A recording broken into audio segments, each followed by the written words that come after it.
Parmi toutes les techniques d'intensification qui existent en musculation, il y en a une qui est utilisée partout, mais malheureusement jamais très bien. C'est pas le superset, c'est pas les répétitions forcées, c'est pas le giant set. La technique dont je parle, c'est les séries dégressives ou les drop sets. Sur le papier, c'est une technique redoutable. Elle permet plus d'intensité, plus de volume d'entraînement. Elle permet d'accumuler plus de reps et de progresser plus rapidement. Mais sur le terrain, la plupart des pratiquants l'utilisent trop souvent, avec les mauvais exercices, pour les mauvaises raisons.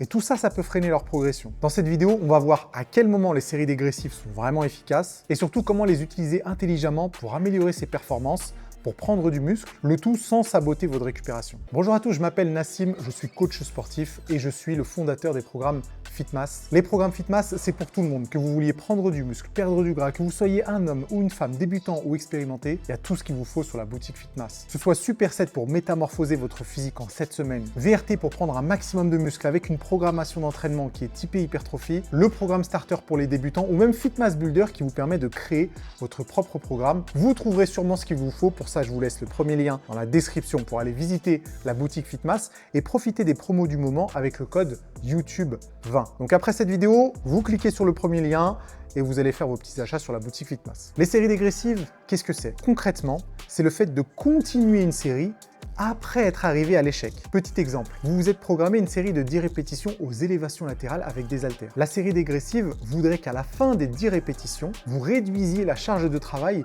pour continuer la série. Vous allez peut-être réussir à accumuler 6, 8 ou voire même encore 10 répétitions et en fonction du nombre de dégressifs que vous vous êtes fixé, vous allez pouvoir une nouvelle fois réduire la charge de travail et essayer une nouvelle fois d'accumuler un maximum de répétitions. En fait, la logique, elle est très simple. À un moment, il y a un gars qui s'est dit « Attends, je fais une série de 10 répétitions avec des haltères de 12 kg aux élévations latérales, mais quand j'arrive à l'échec, rien ne me dit que je peux pas continuer avec une charge plus légère. » Et il avait raison, ce gars. D'ailleurs, ce gars, je sais pas qui c'est, je sais pas qui a inventé les séries dégressives, mais c'était une super idée. Et donc, effectivement, il y avait cette volonté de poursuivre l'effort le plus longtemps possible pour arriver à l'épuisement musculaire total. La logique derrière tout ça, c'est que cet épuisement musculaire total va pouvoir provoquer une progression plus rapide. Est-ce que c'est vrai? Est-ce que c'est faux? En réalité, c'est pas si simple que ça, parce que ça dépend de beaucoup d'autres facteurs qu'on va aborder juste après. Donc si demain vous avez envie de faire des séries dégressives, vous allez faire la chose suivante. À la fin de votre série classique, vous allez réduire la charge de travail de 30 à 50% et vous allez une nouvelle fois aller à l'échec musculaire. Si vous décidez de continuer la dégressif, vous réduisez une nouvelle fois la charge de travail de 30 à 50% et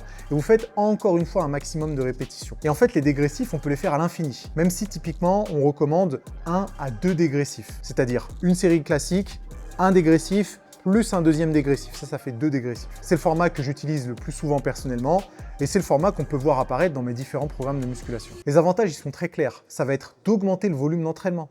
Et d'augmenter le volume d'entraînement relativement facilement parce que vous allez pouvoir accumuler un grand nombre de répétitions. Et ça, c'est l'avantage principal des séries dégressives. On poursuit l'effort sans temps de récupération. On va potentiellement multiplier le nombre de répétitions par 2 ou par 3 en fonction du nombre de dégressifs. Le calcul est vite fait. Plus de répétitions, plus de charge de travail soulevée, volume d'entraînement plus important. En termes de surcharge progressive, normalement, ça devrait porter ses fruits. Et c'est le cas. En général, ça porte ses fruits. Mais encore faut-il les utiliser intelligemment. L'un des autres avantages à utiliser les séries dégressives, c'est le gain de temps. Forcément, étant donné que vous allez pouvoir accumuler plus de travail en un minimum de temps, pour les personnes qui n'ont pas beaucoup de temps à consacrer à l'entraînement en salle de sport, ça peut leur permettre de faire des entraînements efficaces, pertinents dans un objectif de croissance musculaire et de plier la séance en 35 ou 40 minutes. D'ailleurs, une association entre séries dégressives et superset, ça peut être redoutable pour avoir des séances très intenses qui provoquent une grosse dépense énergétique et qui ne prend pas beaucoup de temps. Donc vraiment, ça fait partie des outils très intéressants à utiliser pour les personnes qui n'ont pas la possibilité de passer 1h30 à la salle de sport. Un autre avantage souvent sous-coté, c'est l'amélioration de certaines qualités physiques. En augmentant la durée d'une série, vous allez pouvoir travailler sur d'autres qualités, en l'occurrence l'endurance de force. Vous allez améliorer l'endurance musculaire, être plus efficace sur des efforts de plus longue durée, tout en gardant les bénéfices de l'utilisation d'une charge lourde sur la première des séries. On a le meilleur des deux mondes et lorsque vous voulez vous entraîner pour un objectif bien précis, qui n'inclut pas que l'hypertrophie, ça peut être quand même sympa. Là, à m'écouter, je vous ai vendu le truc comme la technique d'intensification à utiliser à tort et à travers.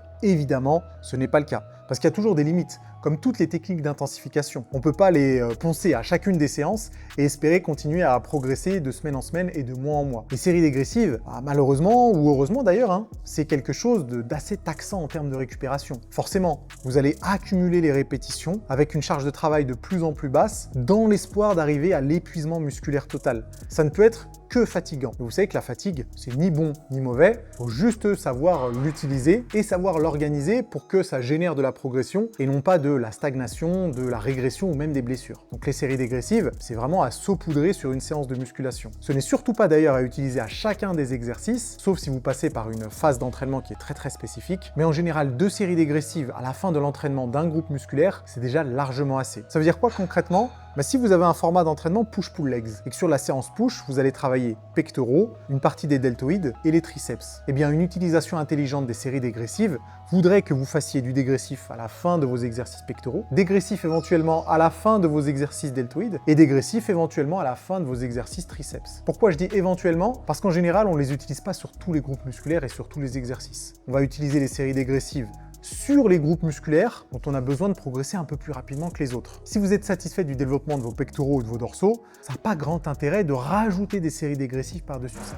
Gardons aussi en tête que les séries dégressives, ça ne doit pas être utilisé sur n'importe quel exercice de musculation. Les exercices de musculation qui provoquent une grosse fatigue et sur lesquels la dégradation de la technique d'exécution va être très dangereuse, cela on n'utilise pas de séries dégressives. Petit exemple, vous ne faites pas du dégressif sur du soulevé de terre. Vous ne faites pas du dégressif sur des squats. Vous ne faites pas du dégressif sur des exercices où vous risquez quelque chose. Parce que n'oubliez pas qu'avec des séries dégressives, vous accumulez plus de fatigue. Donc potentiellement plus de risques de dégrader la technique et de se blesser ou de se faire une petite douleur. Les dégressifs, c'est génial à utiliser sur des machines ou sur des exercices mono-articulaires comme les élévations latérales, le curl biceps, le pec deck pour les pectoraux, le leg extension pour les quadriceps, le leg curl pour les ischios. C'est des exercices où les risques de blessure sont bien moindres et où vous allez pouvoir y chercher un épuisement musculaire total. Personnellement, je n'utilise pas les dégressifs systématiquement. Je les utilise uniquement sur certains cycles d'entraînement, des cycles que j'appelle stress métabolique. Mais le nom, on s'en fout un petit peu. C'est juste des cycles où j'augmente un peu le volume d'entraînement et je réduis parfois les temps de récupération et les charges de travail. Lorsque je fais ça,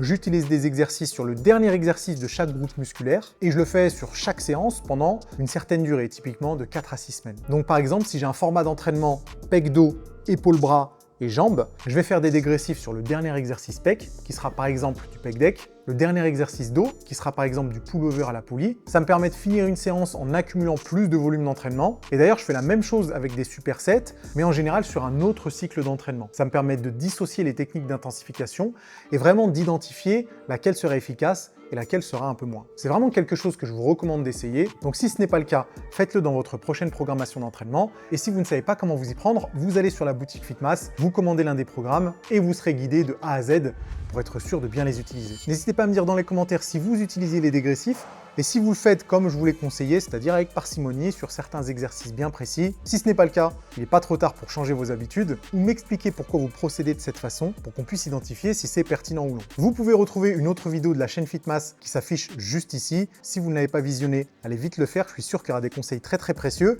Et il y a une vidéo par semaine sur cette chaîne, donc n'oubliez pas de vous abonner et nous on se retrouve la semaine prochaine.